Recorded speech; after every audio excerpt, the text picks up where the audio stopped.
What's up, everyone? Patrick Morrison here, and today I wanted to address the whole energy sword trope in science fiction. The most famous example is the lightsaber from the Star Wars franchise, and there are a few issues I could find with the way they were used. First, they don't have a holster, and instead they have the lightsaber hang from the belt, and the reason why this is a huge problem is because the switch doesn't have a guard on it. So if you're walking around, eventually your leg is going to bump the switch. The blade will extend right into your leg. That's going to cause some pretty severe injuries. So if it was a sort of standard issue weapon, it definitely should have some kind of guard on it covering that switch. But given that pretty much everyone who uses the lightsabers in Star Wars is a Force user, why not just put the switch inside and activate it via telekinesis? That way, only you can switch it on, and there isn't the risk of accidentally activating the thing. Now, let's go on to how such weapons are used.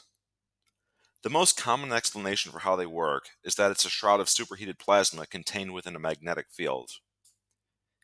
If this is the case, it wouldn't exactly work the way it does in the movies.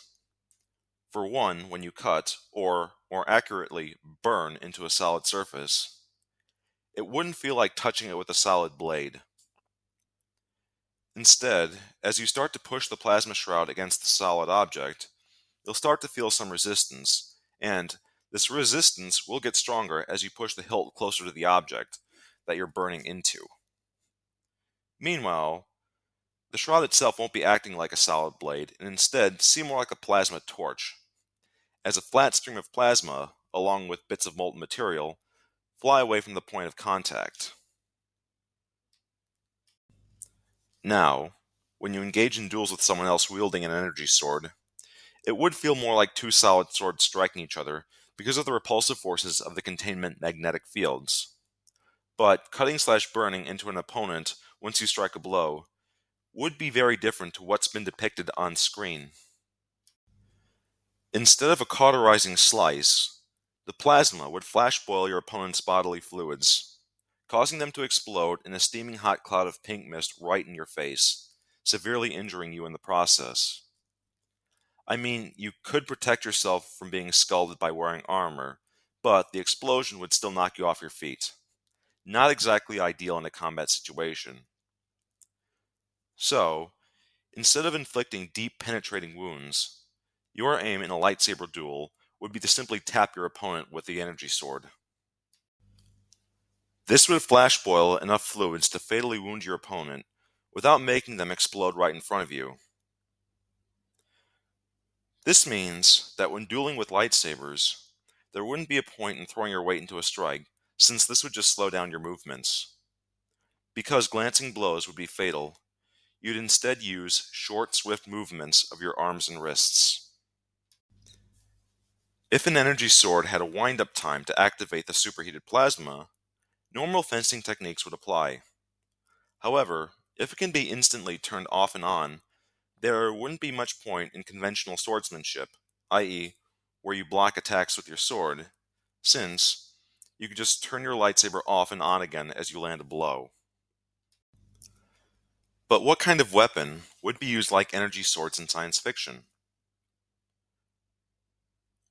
One thing I could think of is to have a power sword instead of an energy sword.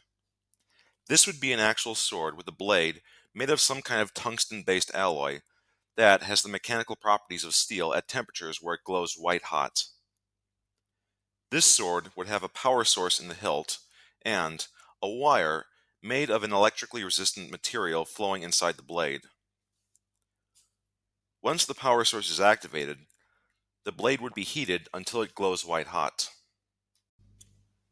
Since the blade is still solid, it would interact with objects in a way similar to what we see lightsabers do in the movies. If you slash someone with it, only the water that came into contact with the surface of the blade would flash boil, so it would cauterize the point of contact instead of making your opponent explode. If you were dueling with an unarmored opponent, you'd again use a fencing style to try to land a glancing blow. However, if you are up against an armored opponent, adding additional force to a strike by throwing your weight into a blow would make the sword cut deeper. So, in this case, you use a more broadsword-esque fighting style. Finally, this power sword would be likely easier to make and require less energy, albeit at the expense of not being able to be stored on a belt. In fact, the blade would probably take a while to cool down, so if you were to holster it, which you might have to do if the situation suddenly required a ranged weapon, you'd need a thermal protective sheath. Well, that's all I have to say on the topic, and if you have something to add or an alternative view, you can write in the comments. Thanks.